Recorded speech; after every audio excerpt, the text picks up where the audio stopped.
जी हाँ, बिल्कुल सही पढ़ा आपने कि अब मोदी सरकार चली जाएगी। ऐसा हम नहीं, ऐसा खुद फडणवीस कह रहे हैं।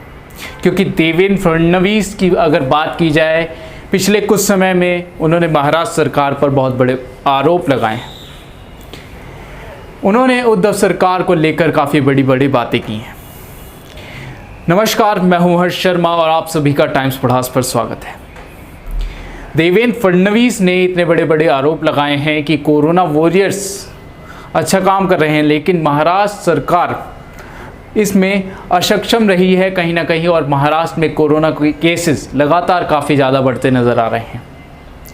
कोरोना केसेस की बात की जाए तो महाराष्ट्र में अब तक 42,000 के भी पार जा चुके हैं। देश में 1.5 लाख से ज़्यादा संख्या कोरोना पीड़ित की हो चुकी है। अगर इतनी कोरोना पीड़ित संख्या पर अगर 50,000 पर आप महाराष्ट्र सरकार को कह रहे हैं कि उन्हें सत्ता छोड़ देनी चाहिए और राष्ट्रपति शासन लागू कर देना चाहिए, तो प्रधानमंत्री नरेंद्र मोदी को अपनी सरकार छोड़ देनी चाहिए, अपनी सत्ता त्याग देनी चाहिए। क्योंकि अगर प्रधानमंत्री नरेंद्र मोदी के अंडर में 1.5 लाख हैं तो महाराष्ट्र में तो कुल 50,000 ही हैं। ये सवाल खुद फडणवीस ने मोदी सरकार के ऊपर खड़ा कर दिया है। क्या प्रधानमंत्री हमारे सही काम कर रहे हैं? क्या उनके सही काम, अगर वो सही काम कर रहे हैं तो उद्धव ठाकरे पर सवाल उठाना इस समय वाजिब है? क्या इस समय जो सत्ता में है उसे काम करने देना चाहिए? क्योंकि अभी उद्धव ठाकरे हाल ही में मुख्यमंत्री बने थे। 24 अक्टूबर को जब रिजल्ट आया था महाराष्ट्र सरकार का, तो उसके बाद काफ़ी दिन विवाद चला था। फडणवीस एक बार मुख्यमंत्री बने और उसके अगले ही दिन उन्हें सत्ता त्यागनी पड़ी, और उसके बाद उद्धव ठाकरे नए मुख्यमंत्री के रूप में सामने आए। उसके बाद अब ये कोरोना की ऐसी महामारी फैली कि पूरे देश में, पूरी दुनिया में, हर तरफ इसकी वजह से लोग परेशान हैं। काफ़ी लोगों ने अपनी जो परेशानी है वो सामने रखी। मज़दूरों को खाना नहीं मिल रहा है, और इसके अलावा बात की जाए दुकानदारों की, तो दुकान खुल नहीं रही हैं।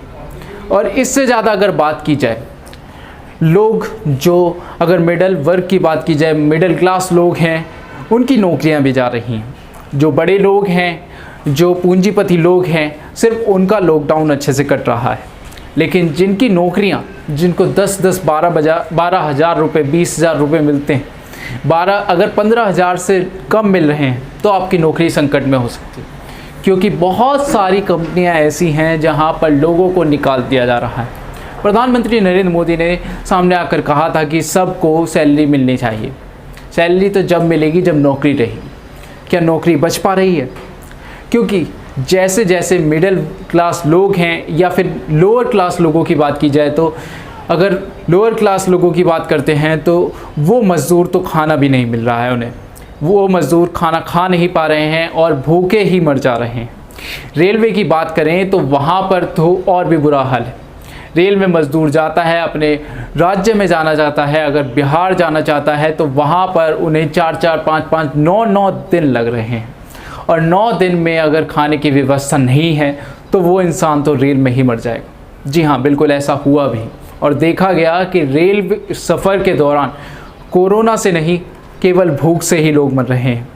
इसको लेकर राहुल गांधी ने पहले ही कहा था कि ये लॉकडाउन सिर्फ वैसे ही शुरू कर देगा अगर लॉकडाउन के बाद हमारी स्थिति सही नहीं हुई है, तो अगर आगे नहीं होगी तो वापस वहीं पे शुरू हो जाएगा जैसे इस समय हम अब हैं।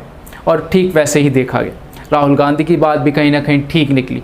लेकिन अगर बात की जाए मोदी सरकार की सत्ता में रहने की, तो उन पर भी एक सवाल खुद देवेंद्र फडणवीस ने खड़ा कर दिया। क्या सत्ता में बरकरार रहना चाहिए? भाजपाई पर वार हो गया। प्रधानमंत्री नरेंद्र मोदी पर खुद फडणवीस ने अपनी ही बातों से एक तरीके से वार कर दिया है। उद्धव पर दाव लगाते लगाते प्रधानमंत्री पर सवाल ना उठ जाए। एक सवाल आपकी तरफ भी, क्या इस तरीके से जैसे फडणवीस ने लगातार उद्धव ठाकरे पर सवाल उठाए, क्या प्रधानमंत्री पर सवाल नहीं उठने चाहिए? आप भी हमें हमारे कमेंट बॉक्स में ज़रूर बताएं। तब तक के लिए दीजिए हमें इजाज़त। ऐसी ही तमाम खबरों के लिए बने रहें टाइम्स पढ़ास पर। धन्यवाद।